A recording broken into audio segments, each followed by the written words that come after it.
감사원에서 전현희 권익위원장 징계를 놓고 경론이 있었다라는 보도가 있었습니다. 함께 보시죠.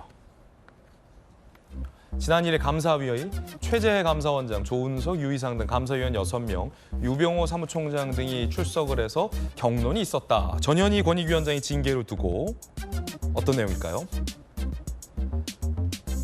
추미애 장관 의혹 있잖아요. 추미애 장관이 이제 자녀의 군 휴가 특혜 의혹과 관련해서 법무장관이 직접 개입하는 것이 과연 이해 충돌이 해당하느냐 안 하느냐와 관련해서 전현희 권익위가 유권 해석을 내렸죠. 문제없다. 그것이 유병호 사무총장 이하의 감사원에서는 굉장히 부적절하다라고 봤는데 조은석 감사위원은요. 결국 불문, 관련 내용 다 날려야 하는데 사무처 입장 생각해서 보고서에 써주겠다라고 얘기를 합니다. 그러자 이 정무위에서의 위증 문제인데 왜 위원님 혼자 불문이냐라고 유병호 사무총장이 항의하는 일도 있었습니다.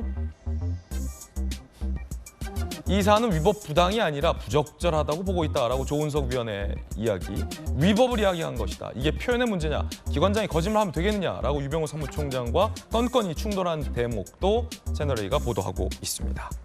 정법정 어떻게 보십니까? 일단은 저게 어떻게 된 거냐면요. 감사원법 15조에 그 규정이 있어요. 그래서 제가 찾아봤더니 자기하고 관계가 되어 있는 사항에 대해서는 제척하도록 되어 있고, 그 다음에 감사원장에 대해서 고발이 이루어졌으니까, 그러니까 감사원장을 빼도록 되어 있는데, 그런데 그렇게 따지면은 감사원과 관련해가지고 모든 사안에 있어서 그 감사원장이든 뭐 감사위원이든 뭐 누구를 우르르 다 고발을 하게 되면 저 논리대로 하면은 감사위원 회의가 이루어질 수가 없는 거예요. 그 다음에 감사위원 회의는 감사원법에 따르면은 제적위원회 가반수이거든요. 근데 제적위원이 7명이니까 4명은 의결이 돼야지 이게 문제가 되는 건데 그 4명이 되기도 어렵게 만든다는 그런 이야기인 거죠.